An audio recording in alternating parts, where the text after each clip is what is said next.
No, I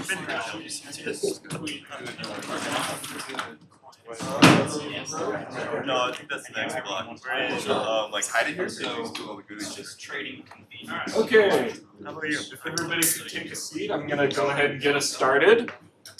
My name is Devin Fisher. You guys are at Ratio Christi. Welcome.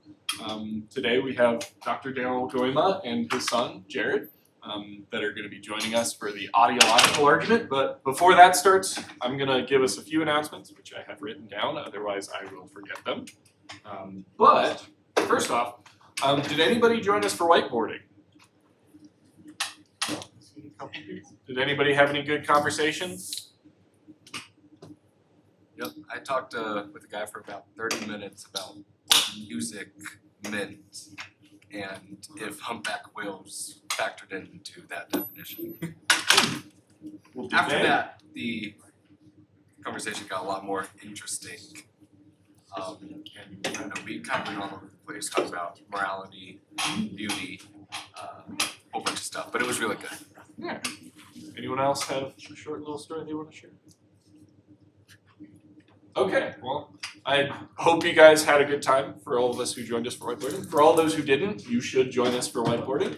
We don't just do this for fun. We don't just do it because we enjoy doing it, but we do want to see you guys out there. We're doing this for you. We want you to be able to go out and talk with people and really get to connect with people and share these arguments with people. We don't want you to just take this, hear it, and then be like, oh, that's neat, and do absolutely nothing with it. We'd love to have you come join us for whiteboarding and come talk to other people about it, because one of the best ways to learn about something is to talk to somebody else about it.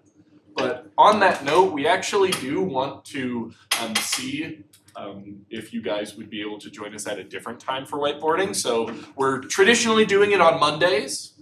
We do it throughout the day, but we also have previously done it on Fridays. So there is actually a poll in the GroupMe. If you are in the GroupMe, please take out your phone and do it now. But this is just a short little poll to see whether you guys would be available to do it Friday or Monday. We would love for you guys to be able to do it, so I'm going to sit here and wait for the 10 seconds it will take you to do this. And continue.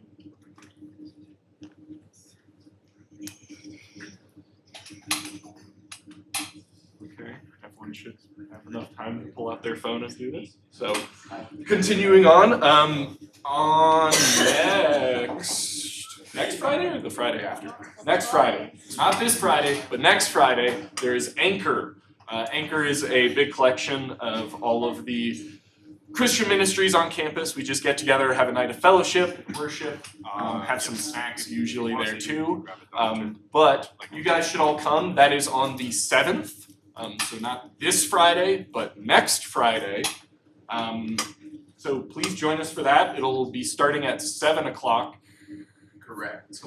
Yeah, you can ask me for details. Okay, yeah. Coach is helping coordinate it, so if you have any questions, please feel free to ask him. I know enough about it.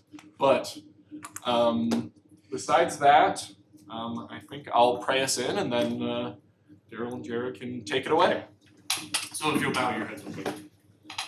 Lord, I thank you for tonight and the space that you've given us that we get to talk about these things. I thank you for all the great conversations that happened out in whiteboarding, that we were able to reach out and really poke people's brain and get them thinking about what music is and where did it come from. I pray that you give us the ears to listen to the Dooyemas, and that we would be able to think of good questions to ask, and that we would be able to learn something from tonight and go forward and share it with other people. I thank you again for this time that you've given us. In Jesus' name, amen. Amen. Thank you. We should have music playing right now, don't you think? We forgot our little speaker. We were going to bring the speaker. Okay, I'll give you a little bit of background on this argument, and then I'll read you the first two paragraphs of our academic paper that we're trying to publish. So, and let me just say, I'm going to invite all of you to be critical on this one, okay? Help us sharpen this argument. If you're like, I don't know about that, feel free, jump in, okay? We're at that stage of the game. And by the end of the month, we have to present this to a bunch of professional philosophers. Does that sound intimidating to anyone? Yeah, me too. I'm a professional philosopher and it's intimidating. So the two of us are going to do this, but Jared came up with the word audiological argument as we were thinking about music. But here's the first two paragraphs. I'll just read you one at a time. To the Christian mind, it is not difficult to equate the transcendent power of music with the poignant and loving presence of God. Is it possible, however, that the existence of such a God can be proven through music? What is the value of music as an apologetic argument? The audiological argument attempts to prove the existence of music and the human experience of its beauty give a rational and compelling evidence for the existence of a divine being, and even further strengthens the case for the existence of a human soul in relationship to God. Okay, you got that part? You want to read the caveat? We do have a caveat in our paper. Second paragraph here. Before further developing this argument, it may be necessary to mention one small caveat. Timothy Cook, in his Introduction to Music, writes the following. According to 13th century Persian poet and mystic Rumi, love and falling in love can only be explained through love. Reason is totally helpless as its interpreter. If that is true of love, it is equally true of music. Elvis Costello is one of the many people who have said that writing about music is like dancing about architecture. And he added, it's a really stupid thing to want to do. All right, so with that as a background, it's a really stupid thing to want to do. We're going to try to do it to some degree. So we're going to try to talk about music. And maybe, like I said, maybe we should just be playing music instead. But remember my favorite slide that I always show, right? This is the rope illustration. So is there anyone in here who has not seen this slide before? Matthew's new, right? Anyone else? A couple of you guys new? Okay, so what this slide it represents is the cumulative case for the existence of God. And what's listed up here are a whole bunch of different arguments for the existence of God. And the reason a rope is on the slide, why do you think a rope is on the slide? Somebody who hasn't seen it. Any ideas?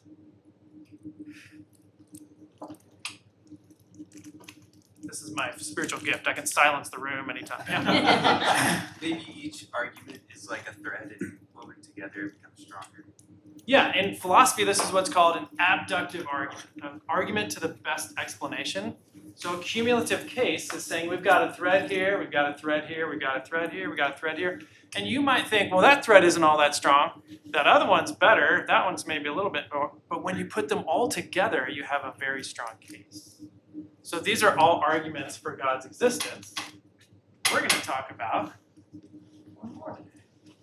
Audiological argument. Right? So yeah, one of the first things we kind of thought about when we were sort of researching this idea is just the transcendent power and just what you think of. There should be an argument, right, for God, for music. When you hear music, it sort of elevates your mind, and you feel a sort of spiritual connection. This is the lyrics from an early hymn. It says, "Yeah, over my head I hear music in the air. There must be a God somewhere." And yeah, it's just that really emotional connection.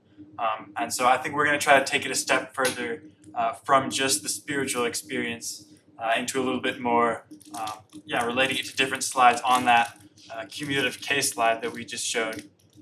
Just putting kind of, not only adding one thread to the cumulative case, but also tying in a few other arguments and other aspects of music into this particular thread.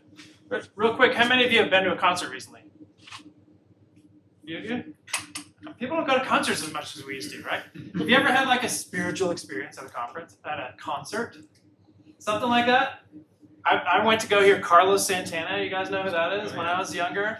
And we got taken down to like the front row by accident. It was amazing. Like we got tickets left over from somebody leaving and they're like, come with me. And they brought us right down to the front. So we were right in front of him playing all these solos. And he stopped in the middle of one of these really cool solos and he just goes, "Who you are is the difference God makes." All right. And gets back into the song. And we're like, whoa, and everyone's like, cool, man, so there's something, people recognize like there's something going on. We're not totally sure here what the connections are, but there's something intuitively that we sense spiritual about music. And this isn't just us trying to, relate random things together. There's definitely a great biblical importance that's given to music. There's a great, a call to go and study this, we think. So if you just look at a few of the spots music is referenced in the Bible, it's at creation, it's commanded to worship. It's at Christ's birth. It breaks down the walls of Jericho, breaks down jail walls. It's commanded for teaching. There's expressions of lament, and it just goes on and on. There's even David appointing temple musicians and 200 full-time singers that were building the wall in the time of Ezra and Nehemiah. They when they were rebuilding Jerusalem, they appointed 200 people to not defend the walls and not do any construction, and they were just full-time musicians and they weren't allowed to do anything else. So that's pretty it's very interesting to see the importance that is kind of put on music in the Bible, even though it's not so much alluded to why. But as you can see, there's tons of stuff up here and tons of more references. We looked it up, and there no source could really prove how many times music was mentioned, because it's mentioned in so many different ways. But it's hundreds of different spots in the Bible. And I want to mention one in particular. Maybe you've heard this psalm before. This is Psalm 19. And here's what it says: the heavens declare the glory of God, the skies proclaim the work of his hands. Day after day they pour forth speech. Night after night they display knowledge. There's no speech or language where their voice is not heard. Their voice goes out into all the world. That's verses 1 through 7. And then the second half of the psalm talks about scripture. So you could say this is like God's two books. He's got nature that reveals some sort of knowledge about him. And then he's got scripture, which is revealed truth about God. So God's two books is what people have called Psalm 19. But I want to point your attention to one particular thing in verse 4 of this psalm. It says their voice goes out into all the world. Some of your translations of the Bible will say their line goes out into all the world. And if you look at the Hebrew word kav, I'm no Hebrew scholar, so if any of you are, feel free to correct me on this one. But the word can mean measuring line, but it also can mean, in fact, Strong's Concordance says it should be translated this way, as a musical string, or a tone, or a sound. So here's what it's saying. The heavens declare the glory of God. Look outside and you're going to learn something about God. And by the way, there's a sound going into all the world. It's not spoken. It's a sound. It's a tone. It's music coming from God. I think that is makes me scratch my head and wonder, what is that about? Is there background music in the universe somehow? Any questions or comments on this so far before we get into the meat of this? All right. You're being easy on us. Here we go. Okay, so music represents what we are claiming is a cumulative case inside the cumulative case. It's kind of like, have you seen that movie Knives Out with Daniel Craig? He's talking about it's a hole in the donut and another donut in the hole of another. He just keeps going on and on. Did I get the quote right? Something like that. But it's a cumulative case inside the cumulative case. In other words, you can make a case for the existence of God just from music, but the case itself touches on lots of other pieces of those cumulative case arguments that we just showed. We're going to show you how. So a lot of people have talked about these two things, the experience of beauty and the experience of transcendence. And those are important parts to the argument from music. But we're not going to spend all our time on those. We're going to talk about the existence of universals, like math, that are in the world itself that we use to make music. Then we're going to talk about the highly complex and finely tuned biological systems, or the mechanisms that we need to receive and understand music. And they display elements of fine-tuning irreducible complexity. And then we're going to talk about the argument from consciousness. It's a powerful first-person conscious aware experience that you get when you listen to music. Okay, anybody see where we're going? Generally? All right, let's go for it. Yeah, this is just the aesthetic argument, just tied in a little bit to music. So we're putting in some musical words here. We have just objective beauty exists. You could say, musical beauty exists. The biblical worldview best explains this beauty. Alternative explanations fail. Therefore, we have powerful evidence for God in beauty. And that's just the traditional sort of layout of it, and it's pretty easy to see how this could apply to music as a form of beauty. And yeah, this is could be another whole talk in itself, but it's interesting to note. Just Peter Kreeft, he wrote about this argument tying into music, just that there's the music of Johann Sebastian Bach, therefore there is a God. You either see this one or you don't. And he just kind of left it at that. But that's a good illustration of just going out and listening to this music kind of should be its own argument on, and like we were talking about earlier, God's two books, God's two books that he uses to lead us to him are nature and the Bible, right? And so just going out in nature and observing beauty or observing music should be pointing you to God. So, by the way, that quote that he shared was one of our motivations on this. Is it's so simple, but he didn't explain anything. So this is a professional philosopher who was giving a list of 15 arguments for the existence of God. And he's describing all these arguments, the ontological argument, giving how it all works, and cosmological, how it all works. Maybe you guys have looked at some of those. I hope so.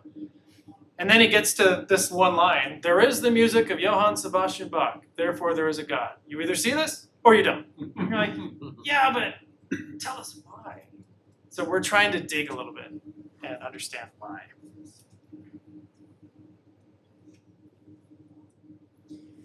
Yeah, this is just going a little bit into the design of music, the design of, just through the theory and all, but also, just how it all sort of fits together. And it's a lot like, a language, but it's also a lot like math, right? Languages are developing constantly. I guess if you take, the Tower of Babel, you could say that they also had an original source. But the interesting thing about music is that the laws of music are discovered. They're not created. They're not something we can create, right? And this can be seen, in how different cultures and different places around the world have discovered some of these same laws and fundamental things about music, but through, their own different explorations. And just, it proves that there are some universals, at least underlying universals or elements, or at least begs the question of this, could there be something that is completely true in music and completely universal that is necessary? And just like in math, it can be applied to all these different things that can be made in music. You have a symphony that can be made through these laws, just like a physicist, uses all these mathematical formulas to make a rocket go to space, right? It's the application that we see, but there's these underlying laws that are discovered and not applied or designed that humans are not. Wait, let's pause 1 minute. What do you, just before we move to that next slide, we're practicing how to do it. Do you think music is thoroughly constructed by humans? I mean, look at this. Is music itself a construction of human beings? What do you think?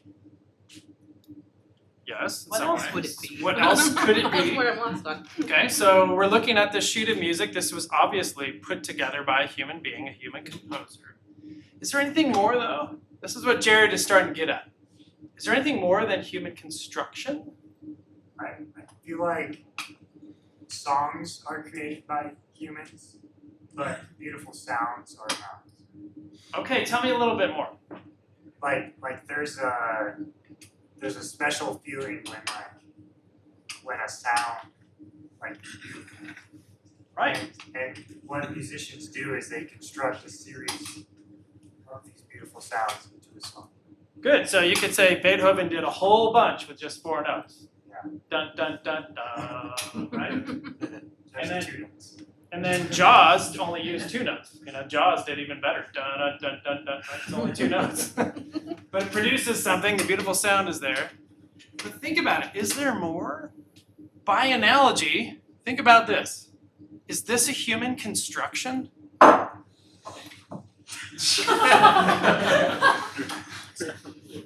have no idea what this is. I am not a mathematician. Is it a human construction? observing the universe, things in the universe, and it's just laid out as a description. So we're discovering not what we made, but what's out there. Okay, think about this for a second. Yes, some goofy human being, is it Fourier, is it him, is that how you say it, Fourier? Yeah. Was that the name of the guy who came up with this? Yeah. Alright, there we go. So Fourier himself constructed this, but can you like say, well, he could have constructed it a different way? And he just made this up? What does it do? Somebody who knows what this equation, I don't even know what this equation does. What does it do? It combines a whole bunch of simple waves, usually sound waves, into one complex one. So usually you do it over radio, that sort of thing. Over what? Over radio. Over radio. Okay. So is this a useful equation? Can it help you do other things?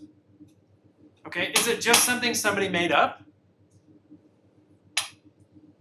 Did Fourier make this up? This is what I'm pushing at right now. Did he construct this? He made it up? Some of you are saying yes and some of you are saying no. I would say he made it up in the same way that Newton and the other guy, Leibniz. invented calculus. Okay. Like that's the way people put it. They say they invented calculus, but they didn't make the numbers.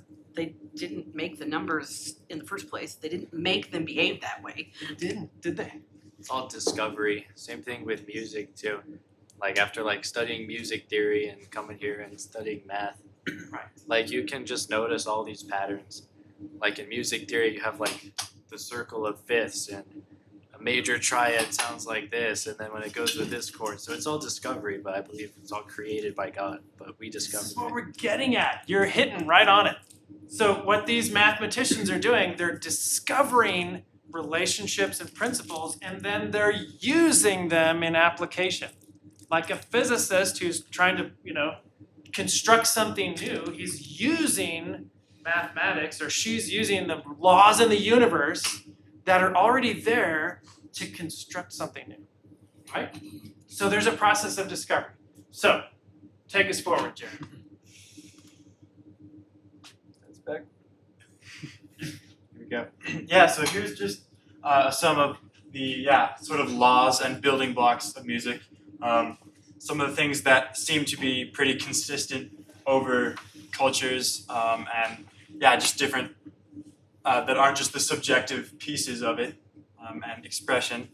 And there's actually a turn in music theory now that's going back to the study of universals in music. So there was a theory for a little while, that all music is subjective, and that you just it's all just it's up to the creator, and what sounds good is just what we decide sounds good.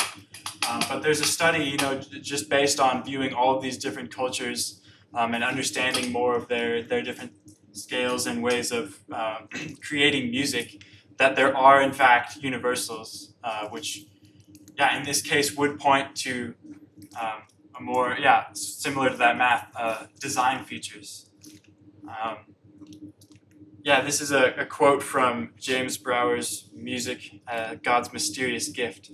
And it says, when musicians send signals to our ears, they use patterns of horizontal sounds, melody, vertical sounds, harmony, attacking sounds, rhythm, and sections, form, to make their musical events.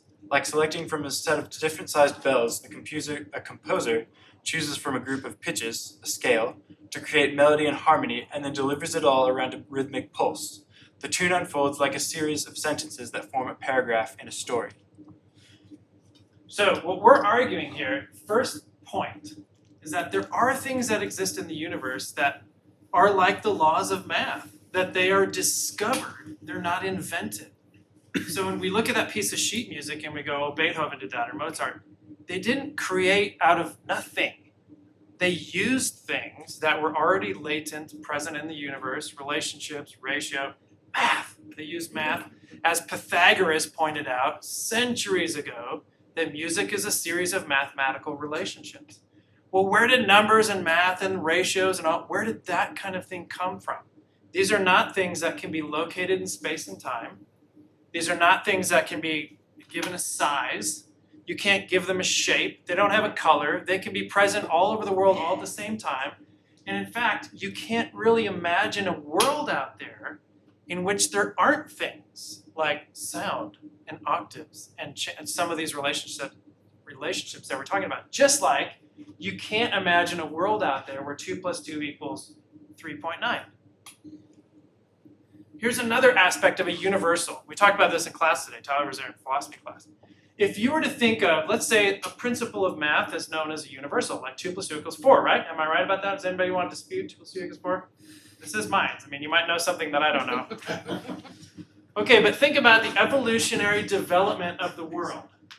Go back billions of years, as far back, and let's say, because things are becoming more complex, can you imagine that billions of years ago in the primordial soup, that 2 + 2 was only 3.9 because it wasn't as developed as it is now? Can you imagine that? No, that doesn't make any sense at all, right? How about pushing forward billions of years into the evolutionary future? We're getting more and more complex. Pretty soon, 2 + 2 is going to equal 4.1. 4.2 is more complex. No, it doesn't make any sense, right? The principle is eternal, unchanging. It's not located in space and time. It's not a physical thing, but it's real and it's true. That's what a universal is in philosophy. And I find it fascinating that musicologists are going back to this idea that there could be universals in music that people are using to create what they do. So here's an example of one of them. This is just looking at some of the intervals on a scale, and some, just pretty basic music theory. An octave, and these ratios are just the divisions. So when you take a string and you play it, it sounds a note, and if you cut that string in half and you play it, that's an octave higher. And this was discovered a long time ago. Pythagoras and others. Yeah, but each of these different relationships and the different sort subconscious like connotations that they have are discovered, and if you look at we'll get a little bit later into the story that some of these seem to tell in the basic progression of them. What was your question? I was just gonna ask, so those ratios are for an even-tempered 12-tone scale. Why does it sound better to most humans to not have an even-tempered scale? Tell me more what you mean. Why don't you think it sounds better? Just like for most music in the world today, pianos aren't perfectly tuned to those octaves. They're slightly off. Close. Or very, very close. Yeah. Do you have any No, what would you say? Throw him under the bus. I don't know. It is really interesting. And just looking at other cultures, they all seem to have a chromatic scale. And the divisions sometimes are different with the natural scale. I'm not really sure on this one too much. We'll have to do a little bit more on why that particular progression seems to fit the ear better. But it is very interesting. The reason, for those of you who don't know, that a couple of these say perfect and others say major and minor is the perfect intervals because of the way the distances that they are, because of the way that the scale is divided. So it's divided into 12 equal tones, and that's the chromatic scale. But then from there we get 8 tones that are not evenly divided, which is the scale that most of you, do, re, mi, that you would have learned in elementary. And the perfect fifth and perfect fourth are not changed ascending and descending, and they can't be made minor, which is all of this is getting a little bit deep into the music theory side of it. But that's a good question. We should think about that. Yeah, we're gonna have to How it changes. do a little bit more research on the connotations for the ear, but it's. We got one more question. So it's been a long time since I learned this, so I don't have all the details. So just playing devil's advocate. Yes. So this is sort of also touching on something in the previous slide, like with concert tuning. The intervals, especially when it comes to octaves, are not perfect. They're not mathematically perfect, because if you start from an octave and you move up the scale and you get from C to C, right? That upper C is, I don't know, a dozen hertz short of the C of the next octave, right? And so that's sort of an argument against the mathematical nature. Okay. What do you guys think? Is that an argument against universals though, or against the mathematics of it? I think it's more so just an argument about the actual nature of music versus the take we've taken on it, because pianos and Western music is tuned to an equal temperament, which means things are slightly off, but it's a compromise that sounds just good enough to the ears. But in an actual just intonation, which would be a perfect octave for example, it would be perfect because it's based on the harmonic series, which exists in nature. But if we were to tune instruments like that, then it would sound really good for one key center, but then if you try to play it in any other key, it'll sound off. So basically, yeah, it works. That, what he was talking about is how it actually is in nature, but we just do a compromise so it sounds better in the instrument. So it sounds a little better to it. So there is something going on here between our reception of it and then what's out there in the world and so on. You can though, like you can hold down, help me out on this, but you can hold down certain keys on a piano and play another key that's in harmonic relationship with them, and they'll all light up and start joining. Have you ever tried that? Like, you just hold them down without making any noise, and then you play the key that's in the correct, I don't know that I'm using the wrong term, but the correct harmonic relationship. You play that key, and then these, they vibrate together because it works, right?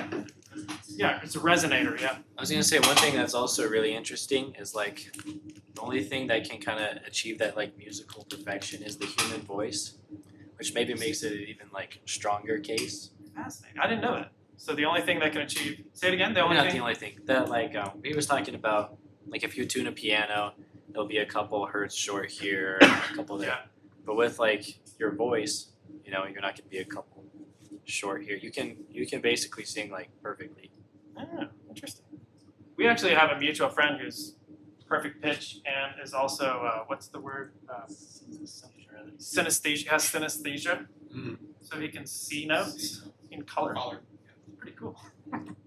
This is on a bit of a different track, but like on the note of objectivism, I would wager that like 2 + 2 = 4 is objective for humans and animals.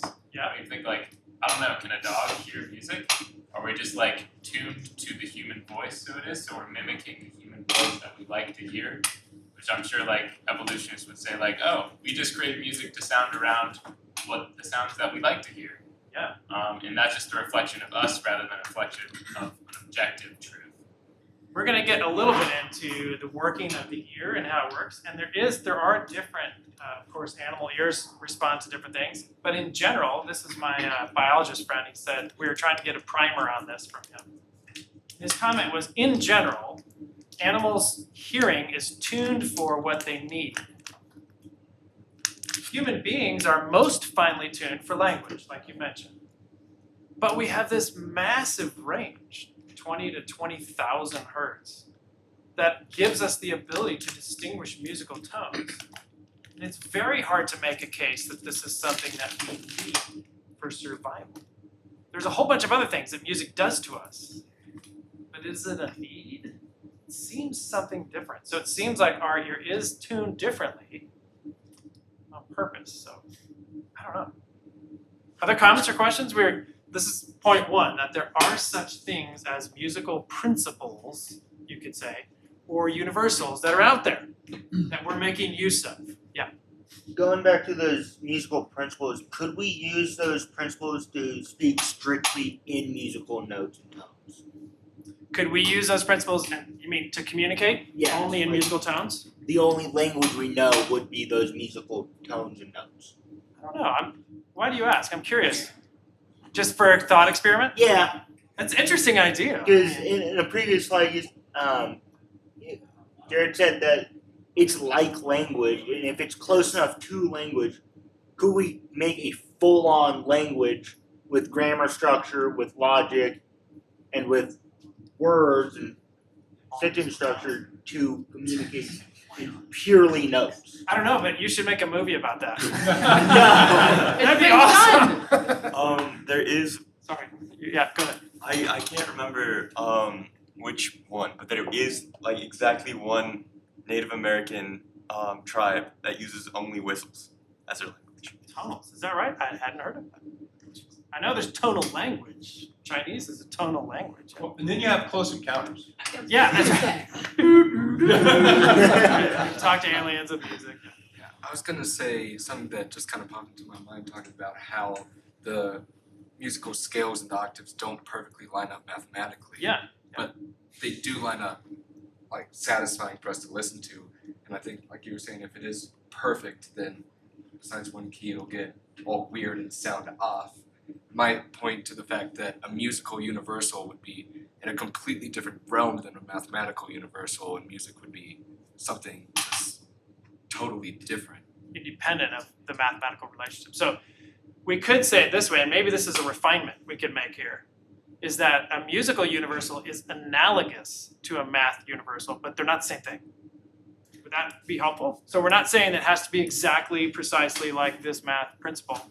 It's analogous to a mathematical principle. It's a musical principle. Yeah, and our mind does some corrections and so on. Yeah.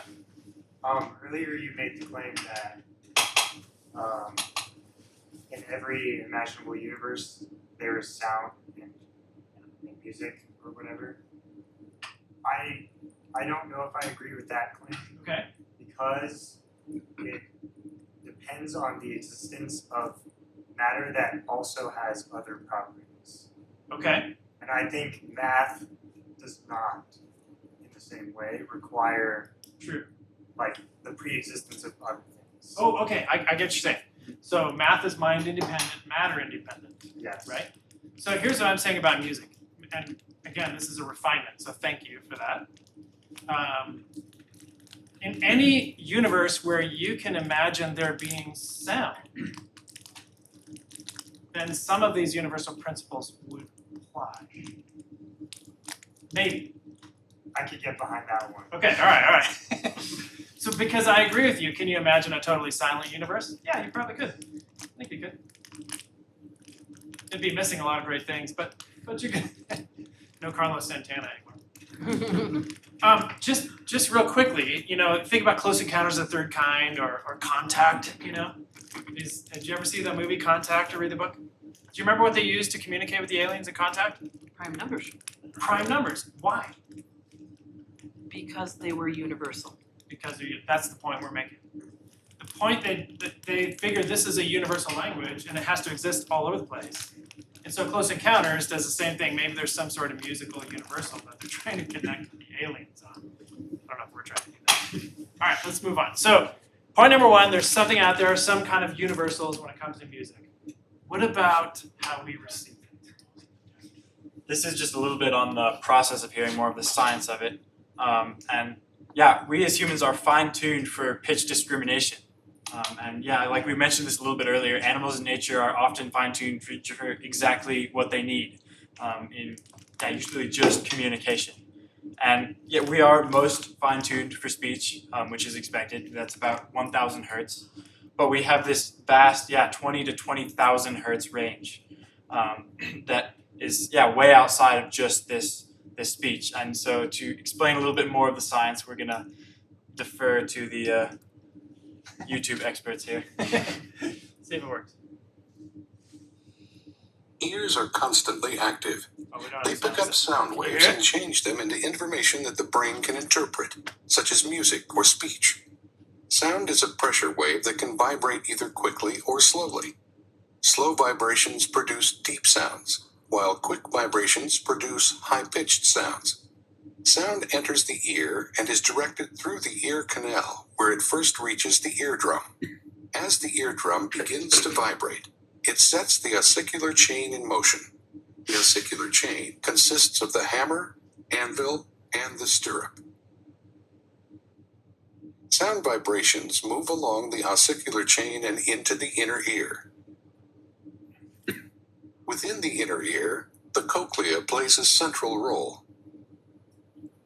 It is here that the mechanical energy of sound is converted into complex electrical signals, which are then passed on to the brain. In simplified terms, the cochlea is a spiral-shaped tube filled with fluid. Sensory cells, also called hair cells, line the entire length of the cochlea. These hair cells have varying degrees of sensitivity for the detection of different tones or frequencies. This allows the ear to perceive the entire spectrum of sound. The change from mechanical vibration to electrical pulse is a complex process resulting from the movement of hair cells in the cochlea. Along the entire length of the cochlea, the hair cells are arranged like the keys of a piano. Hair cells located at the base or lower region of the cochlea are responsible for high frequency, while hair cells at the apex are responsible for the low frequencies. It's like a super slow moving. As the fluid in the cochlea is set in motion, it causes a corresponding movement of the fine structures on the surface of the hair cells to take place. These movements cause tension differences, which produce electrical signals that are passed along the hearing nerve to the brain. The auditory cortex of the brain interprets this information as sound, for example, as music or speech. The entire chain of events, including the various steps that convert sound waves from the environment into information that the brain can interpret, happens so fast that individuals can hear sound both continuously and instantaneously. Alright, we'll stop with that. The tutoring video on the process of sound. So here's the interesting thing. So there's something out there, universals I think, that we're using to make music. And then there's this highly complex system of receiving music, including, this is the thing that caught my attention, 3 translations. So we're moving from, and in fact, if you want to talk about listening to a symphony, you have 4 translations at least. Starting notes on a page, now they're translated into sound waves, which are just air waves moving through the air, right? So that's the first one. The second one now, as they come into the ear, they need to be translated into liquid waves to condense, compress, sort out. All those different pieces are part of the translation process or transduction process, you could say. So once you got them in liquid, now you can move them into the cochlea. And now you have another translation or transduction where you're moving from liquid signals, liquid waves, into electrochemical signals in the brain, or you could say neuroelectrical or electroneural impulses that are going to the brain. This, by the way, I was reading about just how to process sound and equalizing and stuff for bands. And they're saying the best equalizer on the planet is your ear because it actually converts from analog to digital. And it has 3 translations, and it can compress and sort out. It can save you from hearing loss and damage by it can weed out sounds. It can do all sorts of stuff. It can amplify and do all these different things just in those 3 translations, from air to liquid to neurochemical. But then there's a 4th one, and that's moving from neurochemical signals in your brain to a first-person conscious awareness. So here's the first argument, there's universals out there. Second one, we have a highly complex system. Here's my question. Is this system irreducibly complex? It's complex. Is it irreducibly complex? Maybe not. What do you think? Could we make this a simpler system and still appreciate music in the same way? Could we take any of the elements out and still hear? There's too many bones. You can get away with like 1 or 2 instead Maybe one of those. It seems like there's too many pieces here. The complex translation process, I think, is fascinating because you pull one of those out. Let's say you pull out the electrochemical one. Well, then your brain doesn't get the music. You pull out the liquid one. Well, you can't move from air to electrochemical. It doesn't work that way. You've got to have something smaller to compress it. You won't be able to receive sound. Well, you pull out the conscious experience. Well, then you don't know you're listening to me. I mean, it seems like there's at least 3 or 4 pieces here that all have to be present in order to function.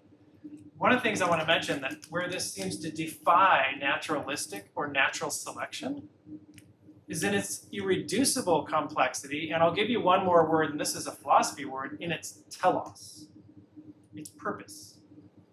So let's just say it was kind of slowly developing over time.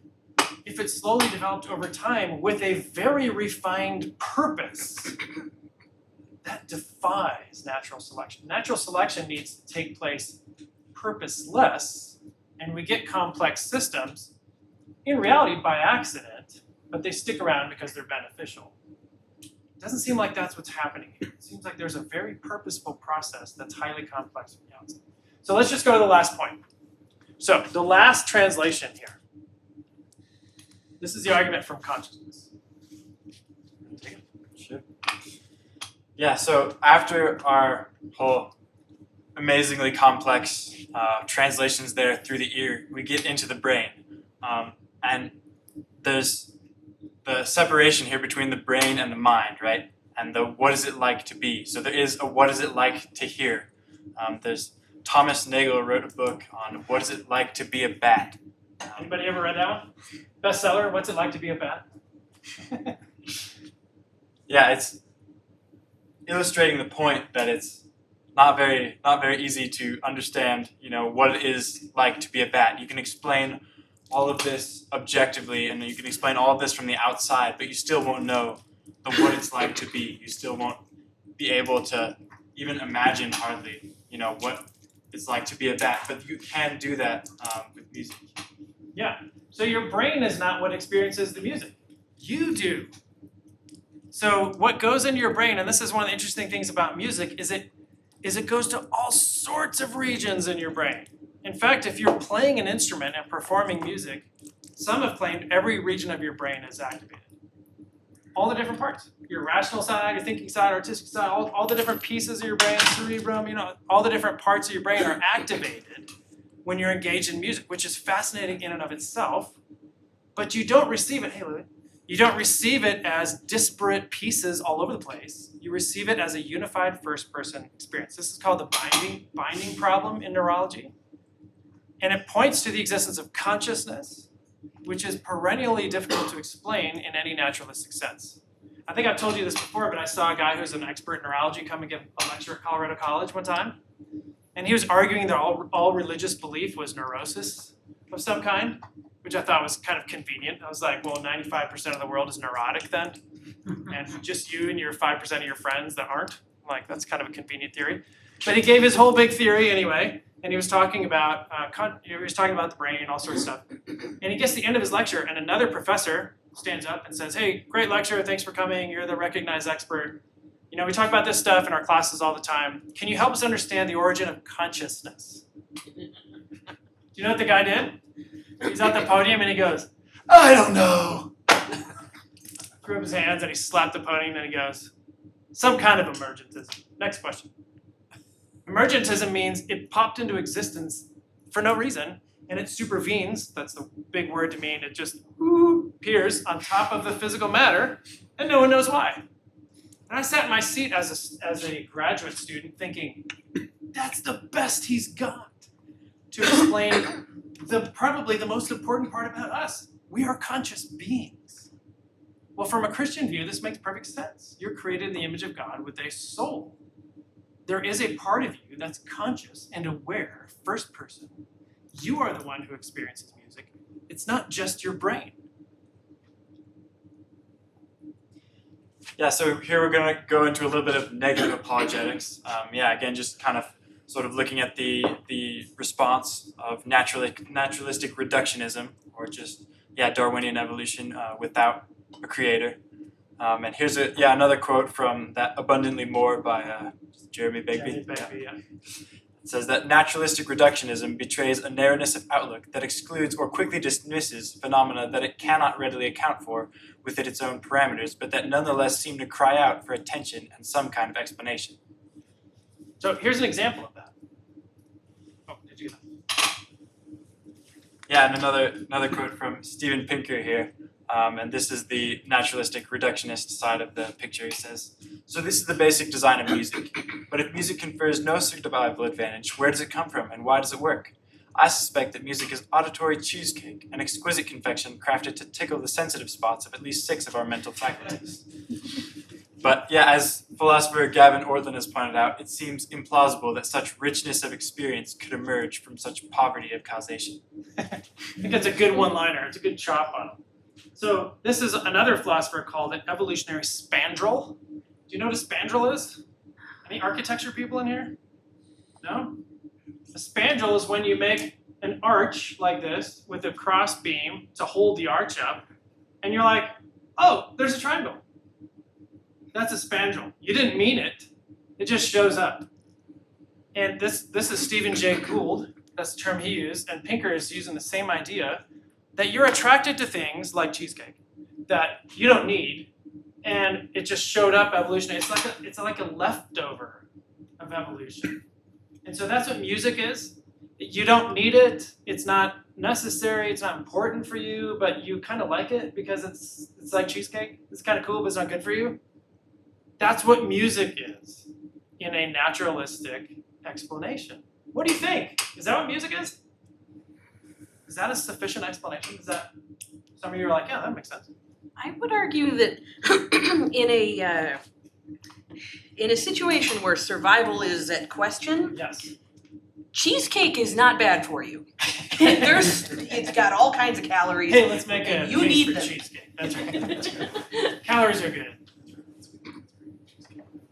So does that satisfy you though when it comes to music? All the things that you experience about music, you're like, it's just like it's a throwaway, an add-on that kind of evolution forgot about and got chucked on top. Why is it so full? Yeah. Yeah. Exactly. I think that's what Gavin Orland is getting at. Why do we have such a full experience? Good question. Yeah. Let's keep going. All right. So that's insufficient response. What about the larger story?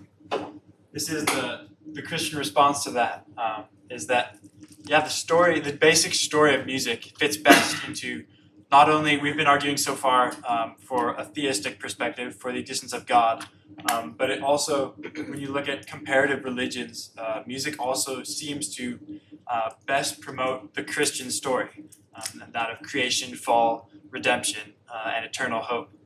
So when you first get in the basic structure of all like pop music, that we listen to, have you seen those videos where it's a composer up there saying how many songs he can play with just 4 chords? And the audience is like, oh, this is amazing, And he's just playing these same 4 chords and sings, 100 different songs. But that basic story that we've taken on, that we seem to appreciate most, is mirroring the creation story, right? You have the tonic chord, the 1 chord that starts out, it's a good pure chord, and then you introduce dissonance, right? You have the 1 chord, the 4 chord, and the 5 chord, which doesn't sound right?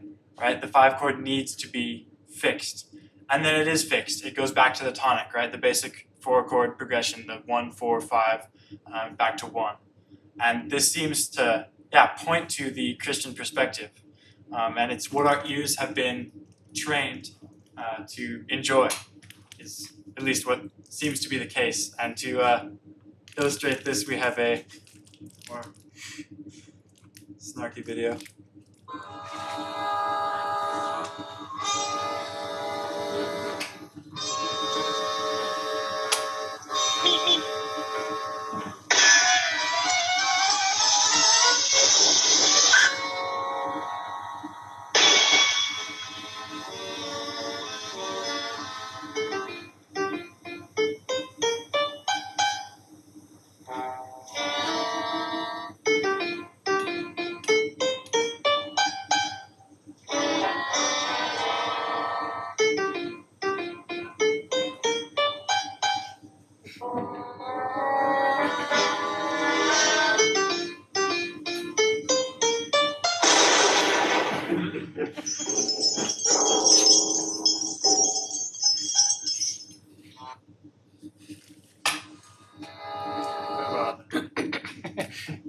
Okay, so let's wrap it up a little bit. We'll get some questions or comments, response from you.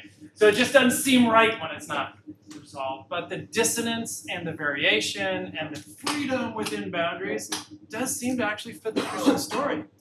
Even Tolkien wrote the Silmarillion talking about God singing all the world into existence, and then dissonance being the fall. That just fits just with the Christian story, that there's something disharmonious about this, something wrong, something broken. That's the Christian story. And then there's a larger symphony that puts that into context and resolves it. That's the Christian story. I think that's amazing. But there's a lot of further research about music that we could talk about that we're not going to talk about, but there's extra things that we've been digging up as we try to think about this and learn about it. There's tons of things about music that affect human beings in all sorts of ways. So they're doing medical research right now. One of my favorites was this one up here.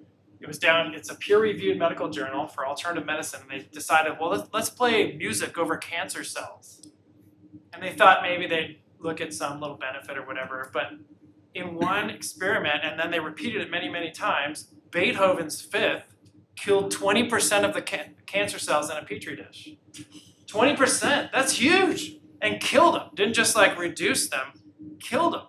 And then they tried Mozart and it didn't work. I don't know, Mozart doesn't work, Beethoven does. But then they ended up losing funding. So this happened some years ago and they lost funding for the project, maybe because nobody could make any money out of playing Beethoven over cancer cells.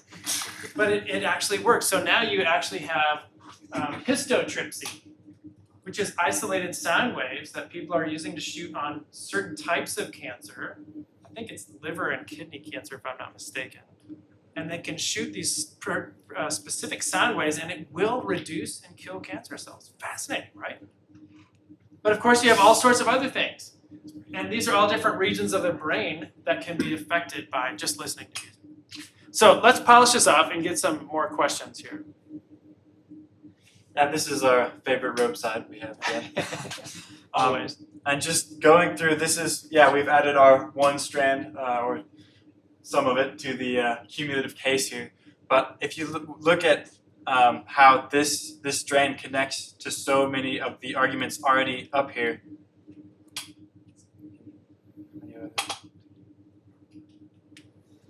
And it just points to so many different aspects of the cumulative case, and there's so many different directions that you can take this in. So even if you're not completely convinced on the biological, and you think, well, maybe it could have evolved, then you also have just the theory side of it. And even if so, together, all of these are a lot stronger than any of the pieces of them.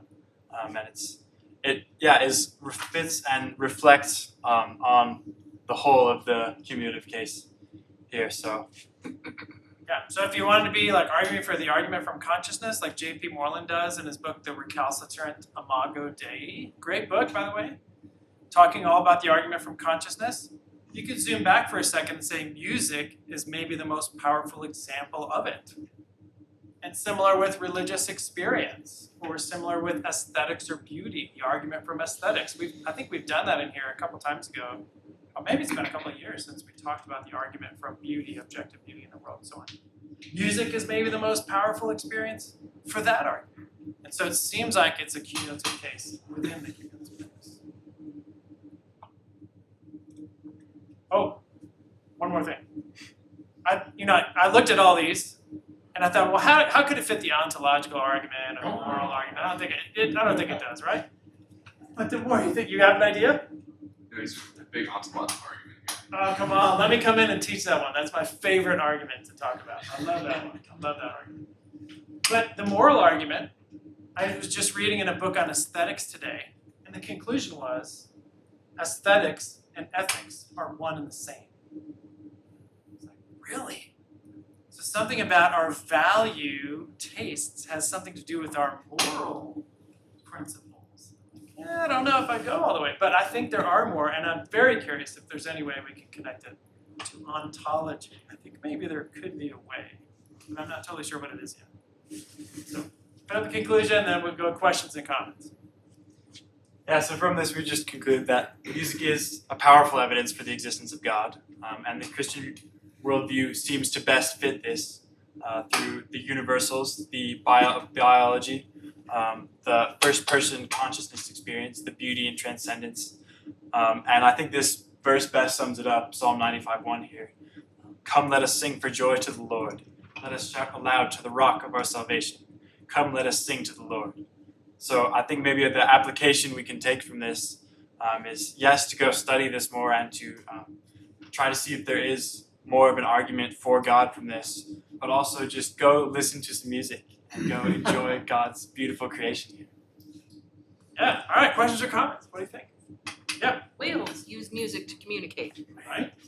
I would They use sounds and musical tones. Right. I was just Communication. Earlier, I was trying to think of an example, and so there you Okay, are. alright, there's one. I guess birds along the same line. I'm sure a lot of research has been done on birds, but I've also seen YouTube videos of elephants enjoying human music. So I don't know if that's maybe their ears are tuned the same way as ours, but Could be, or at least they can get some of it. yeah, that could help maybe with the evolutionary argument for it. I don't know. Yeah, that's interesting too. I was reading this morning as well an article that it's there are tons of what we call musical species, and humans are the only ones that are on the ground.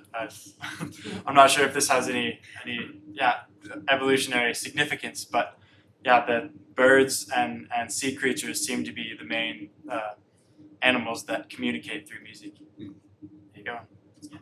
So probably 10 years ago or so, I was shown a video, I think this was at school, and it was of a bunch of the sounds like the sea creatures and sounds from space all mapped together, and it formed perfect lineup to Chris Tomlin's How Great Is Our God. No kidding. Is that right? Seriously? Yeah. No. So that might be worth trying to find somewhere. I don't- Interesting. Oh yeah, you have to. If you find it, send it. That'd be awesome. Well, at the very minimal, you could say that they're making use of principles that he was also making use of. So just to make the sounds, they had to use those universal principles that are out there. I might have missed this part when you talked about it, but you were talking about the tonic progression of 1, 4, 5. How does that point to or correlate to the Bible besides just the history? Yeah, I think it's analogous to just the overall theme of the Bible of a good creation, the entering of dissonance or sin, and then the curing of that dissonance and our going to be in fixed, or it mirrors our relationship with God, and how that starts off good and then it goes through all these things and it becomes perfect, which is again, this is getting a little bit deep into just the symbolism of it. But if you think about it, when you hit just the tonic chord, it sounds good. But when you go through the dissonance and come back to it, it sounds much more good and it's much more pleasing once you've gone through the dissonance and that's cured back into the one. It's the same in literature. You don't have a good story until you have what? Conflict. Right. If it's everything's happy and everything's great, it just stays the same. It's not a great story. You have conflict and difficulty and then it's resolved. I think you were up and then you were. I was gonna say, I can think of like other examples with maybe other senses that we have. Like I have a pretty transcendent experience when eating cheesecake. Or like my eyes when I look at a sunset. I don't evolutionarily need to think a sunset is beautiful. What differentiates this argument from an example of other arguments versus an argument by itself? Yeah, good question. Well, do you want to take it or do you want? Okay.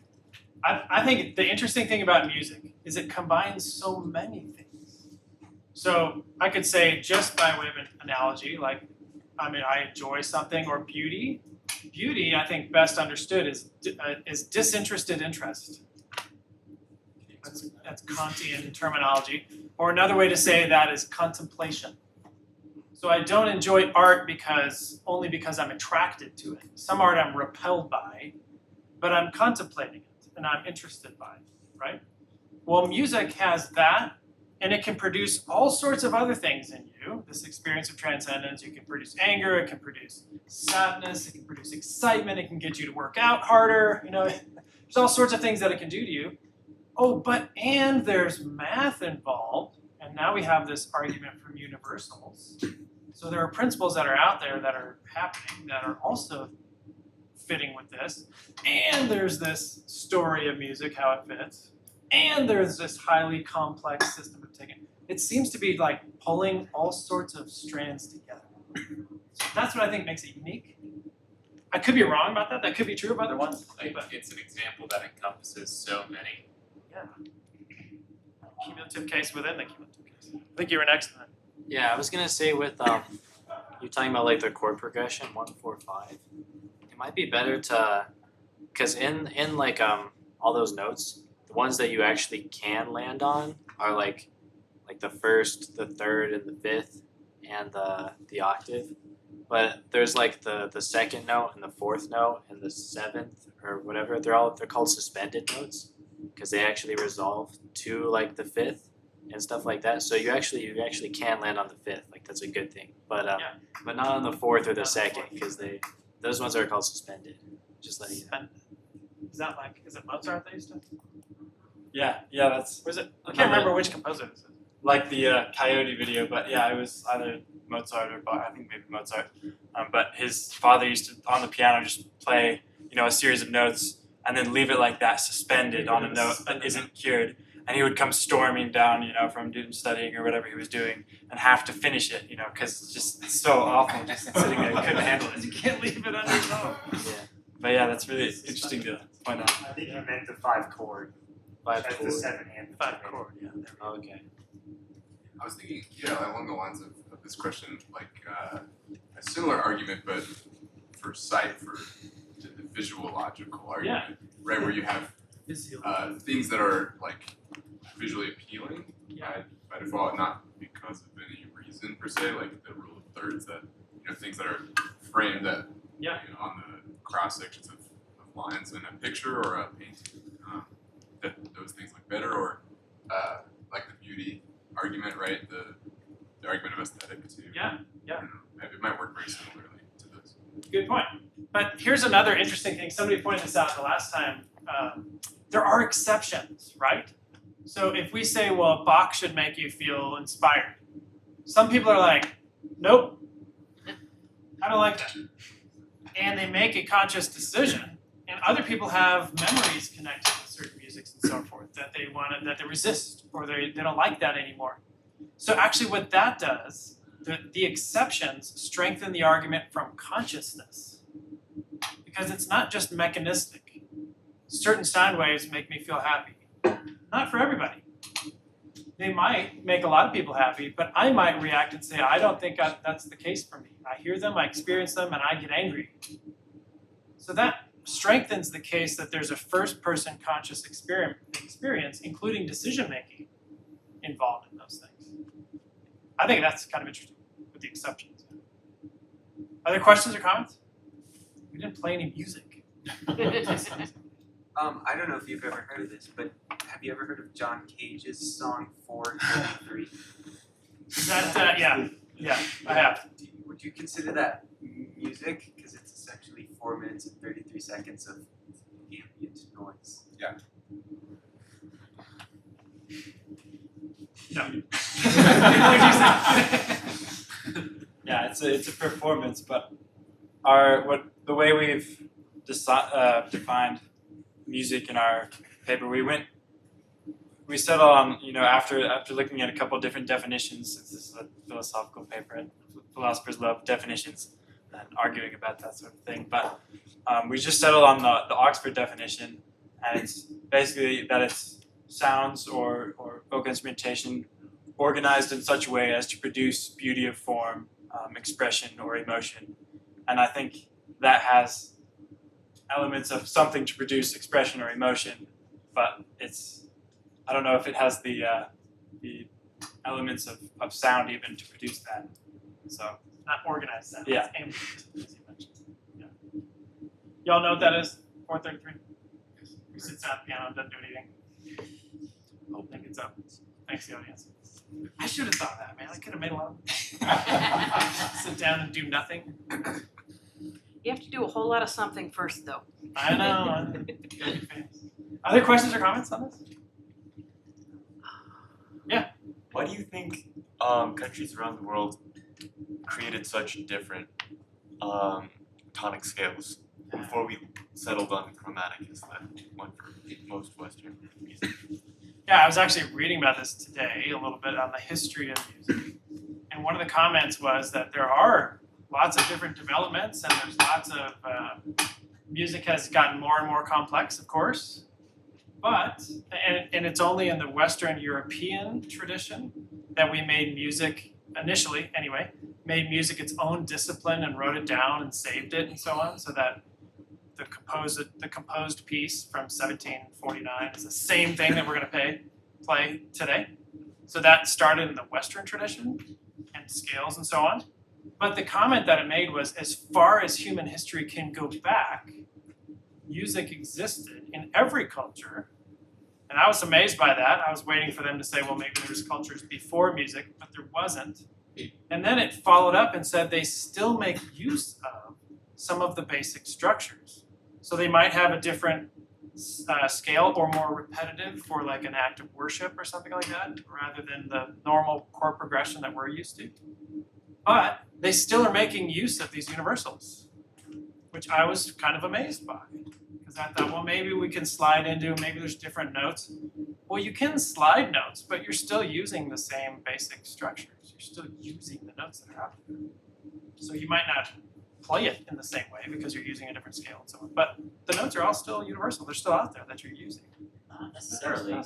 No, okay. Eastern music makes a great use of microtones. Microtones, yeah. So those are in between tones, basically. Yeah, right? they'll subdivide, and often those subdivisions don't line up like at all with the chromatic scale. Yeah. I think it's also kind of, again, analogous to the math bit of it. So, like, even you have calculus, right? It's Leibnizian and Newtonian calculus, and it's two different languages, right? But using the same principles and discovering the same thing. And I think that's also, a little bit about just how these cultures are developing these different things. They're using the same basic laws, and I think there is room for improvisation, and you can break these laws sometimes, and that can be interesting. But you have to have the established laws, and you have to have them there. Like you were even saying with performance, you have to have done a whole lot of something for you to do nothing, right? So you have to have an established set of rules for it to be interesting to break those rules. And I think that's also developed in different cultures, just the different systems, but it's all relating to the same basic structure, underlying structures and laws. Yeah, and you're making a really good point, Matthew, that I don't think we should be very careful not to say that the chromatic scale, that's all there is. No, there's more. You can slide in between and you can have variations and so on, but you're still using these things that are out there. So slide in between notes doesn't mean that those notes don't exist, you're not using them. You're just sliding and you're using additional things. Yeah, that's a good point. That's a good point. Include that. Yeah. Do we know, do all musical systems around the world use the octave as a basis for everything else? I don't think so necessarily. You're shaking your head. You know something about this? Yeah. Like, even if we're using the chromatic scale, you can use a whole tone scale, which doesn't align with an octave, because instead of, I don't know how to explain it well, but it doesn't land perfectly on the octave as you go up and down. So no, in general, a lot of scales do, but there are notable exceptions. How many? Like 1 or 2 or 3 or 10 or 100? I would say closer to dozens. Okay. I think this musical musical history paper that I was reading earlier too, I think you can see that there's, mathematically you can do other things with it, and you can do, the whole tone scale, something that it skips the octave because that doesn't line up on the correct amount of hertz, it's not equally divided. But if you look at all of the cultural traditions, and though they might have these other scales, octave equivalence has developed in just about every culture of music on their own. So they do have, it's just about every culture is aware of the octave equivalence, and most cultures do develop a scale that divides this octave. But it is definitely discovered in just about every musical system. All right, we want to wrap it up? Any more thoughts or comments? Thinking? Matthew's thinking? Working on a question?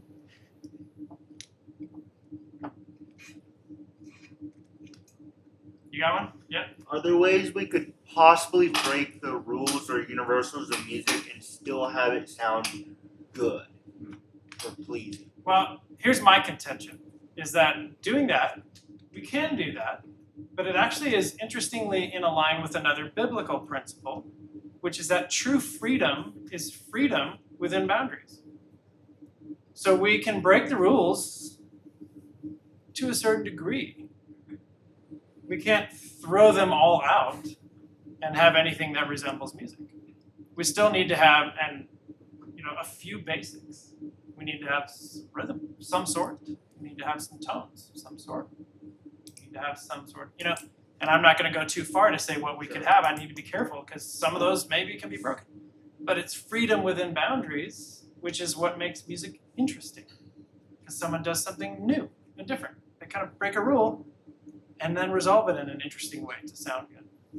So you're saying those universals are more just boundaries that we play within? I'm not saying it has to sound a certain way. I'm saying these are the things that you have to use. Okay. Just like if you're going to build something using math, you got to use some basic principles. You can get really creative and get really complex and do really interesting, unique, new things, but you got to use the basic building blocks. So zoom back for a minute. In the biblical argument, music has an origin. It has a purpose. It's incredibly useful. It's given as a gift. And all those pieces that we mentioned in the Bible where it's mentioned all over the place, it's used in all sorts of varieties of ways that we recognize are now useful ways to use music. But like I said, it has an origin, it has a purpose, and it has a meaning, you could say, as well. Yep. I'm curious about, you said, I feel like you've done a great job of demonstrating how it parallels the human need to, in at least most people, to find some sort of religion or spirituality. But how do you tie this back to the Christian God, David's God, as opposed to just some sort of creator? Yeah. Well, I mean, that you were mentioning some of that. You want to take a little bit? I mean, yeah, just comparative religions. If you look at just some of the major religions, like I think you can create a religion that mirrors this pattern. But if you look at the major religions of the world, and you have Buddhism, and you have this doesn't mirror a lot of the story that's being told there. It doesn't mirror two equal opposing forces in Taoism, yeah, and it doesn't mirror. It's. I'm sorry, Zoroastrianism. Go on. Yeah, but there's a lot of the world's major religions aren't the story that seems to be being told here. But yeah, again, a lot of this is could be just an argument for theism, and you would have to take it a step further, and use other arguments and reasoning to fill that in. But from just an outside perspective, it seems like that is the story that is most often, at least, being told. So I think it's a good point. Like in general, this proves theism. Or at least leads us in that direction. But yeah, some of these things seem to line up better with the Christian worldview than others. Yeah. I think in Muslim prayer, there's a lot of chants and sort of hums, that kind of deal. It's musical in a sense, but maybe uninspired. Maybe that's my bigoted Christian view, but I'm not sure what you guys think of that. That they're, say it again, that They they're. have a sort of musical structure to their prayers and chants. Yeah, they do, for sure. Yeah, there are some. And some of them are more display their religion in a way. You could say. Yeah. Yeah, I guess more on that tone, we have music, but we also have music that's very righteous and music that's very sinful and everything in between. And so I guess it'd be interesting what makes, besides lyrics, in terms of sound, what makes a music morally good or bad? That's a thorny question. And it probably has changed over the years. Yeah. Some people would say this one's really bad. Yeah, good question. Especially if our moral sense and our aesthetic sense are linked. It's an interesting question. Well, should we end it here and talk some more afterwards? Yeah, one more. I had a question. Yeah. You seem to present an argument over music without a single song in your presentation. I know, it's terrible. We What forgot our would be the one speaker. song you put in there? What would you put in? I don't know. Yeah, we had a couple. We had one idea, was just play even the scene from the last James Bond where he's dying, and to play that once without music. But if you listen to Howard Shore's composition that's in the background of that, it's incredibly emotional, inspiring and stuff. And just shows a little bit of the power of music in film, at least. But we could do you guys have a hymn that you guys all know and would like We thought about trying to sing a hymn. You guys, does anyone know "This Is My Father's World"? Yes. Yes, you know that one. Should we find the words and try to sing it? I'll try to find the words. Something about. Go ahead. Something in there about the music of the sphere. Yes, there is. I'm thinking Yes, about there that is. the whole time. Also, what you try to sing. Yeah, something by Bach, because it Talk about has harmony. so much internal, beautiful construction. Yes, absolutely. Tell us the name of the book we've been reading. Sing in the beginning and then super serious. Yeah. and to start playing Bach among the theologians. It's more a biography you're looking at. They give you the sheet music and your spiritual was Well, Bach. most of the time they don't give us the sheet music. Addressing an argument that's already there, but yeah, it's definitely interesting if you can't read as fast as It's by Yaroslav Pelikan. Well, he's still called Are we gonna try to sing this? You guys, anybody want to get us started on a good note? Who can sing this one? I need my. Also the right size. Can you read it? Is it big enough? Do we know what key it's in? No. Anybody want to start us? Start singing. We'll find E major. This is my Father's world, and to my listening ears, all nature sings and round me rings the music of the spheres. This is my Father's world, I rest me in the thought of rocks and trees, of skies and seas, His hands the wonders wrought. This is my Father's world, the birds their carols raise, the morning light, the lily white, declare their Maker's praise. This is my Father's world, He shines in all that's fair. In the rustling grass I hear Him pass, He speaks to me everywhere.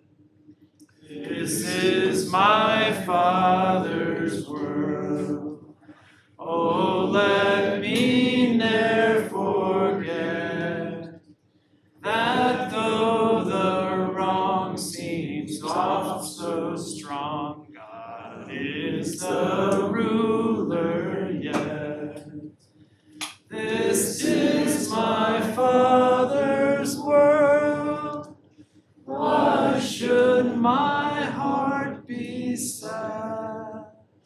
The Lord is King, let heavens ring, God reigns, let earth be glad.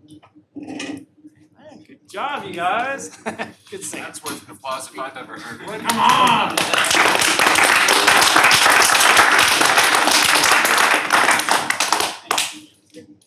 So yeah. Say, the least you can say is that that argument is pretty sound.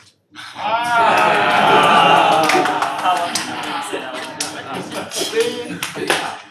Let's give another round of applause for the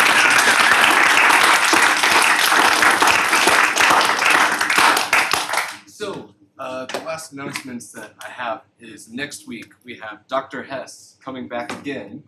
He will be presenting on the Levitical law and how it applies to Christians today. So, can we eat shellfish and wear garments that have two threads or types of threads in them? I don't know.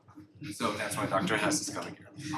I do know, but it's a question people have. And it's one that you need to answer because it has come up more often than you would think in whiteboarding. People are just like, well, you know, you say God's objective, but like there's this weird rule in the Old Testament and that seems different now, so what happened? And it's good to have a response to that.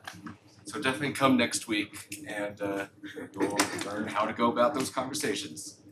Other than that, If you want to get notifications of what we're gonna be talking about the next Monday, then I need your email and I'll send it to you. yes, and also if you're interested in joining the group me, see some new faces here. So just find either myself or Devin over there wearing the nice Chick-fil-A hat, and we'll give you the QR code to scan and you can join in and get notification about whiteboarding, sign up, or the talk that we're having.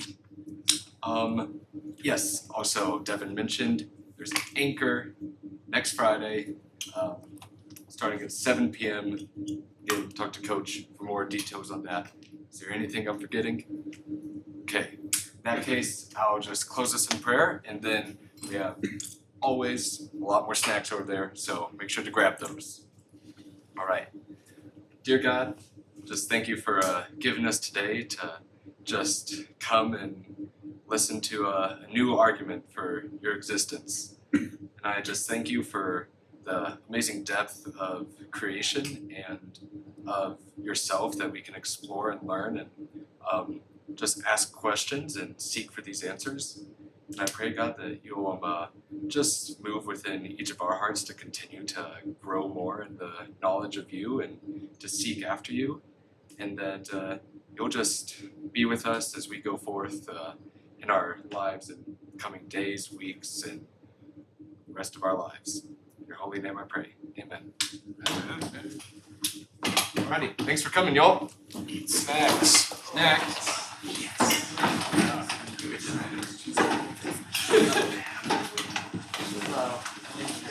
Christian, nice to meet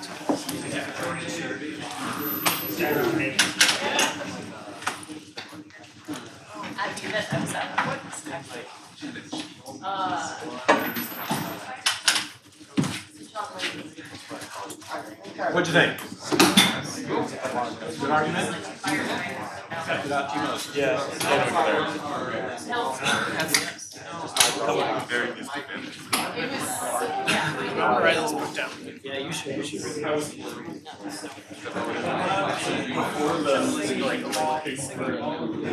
What's your favorite equation?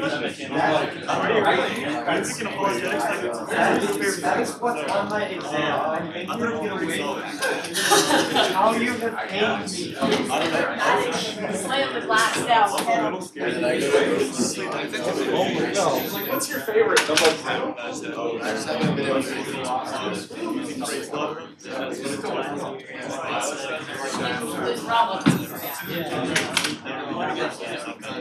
Oh, good.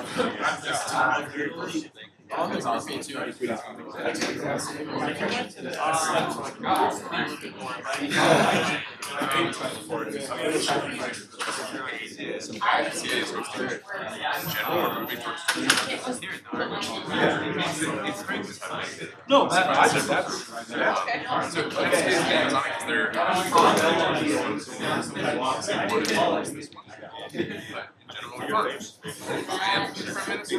they're all kind of going to be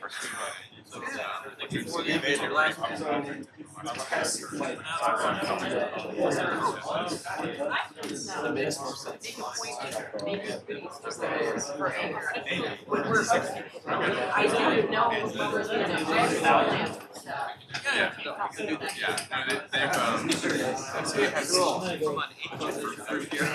from a donor.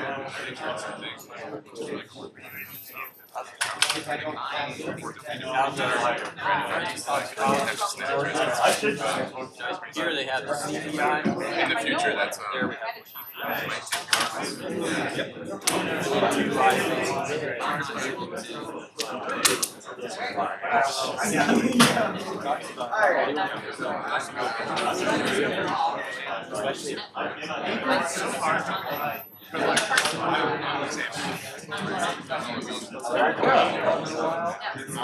Yeah, whenever we table on paper, we all use get a lot of people. Just because we're just walking by and we're like, hey, we're nerds talking about this tonight. You should come by. That's the one thing that always gets us. College.